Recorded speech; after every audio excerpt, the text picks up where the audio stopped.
这次由学院办理的这个白色情人节活动哈，那可以展现出我们学校的同学非常的热情，好，那也希望说在这个活动能够在他们人生旅程当中哈，能够留下一个很美好的回忆。那尤其这个3月14号白色情人节是由女生主动来邀请男生，好，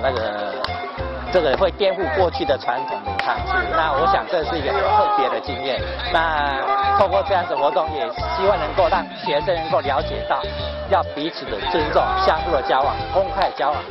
这样子，我想对于两性交往来讲是一个很正面的一个方向的进行。OK， 那希望说这样子的活动也能够让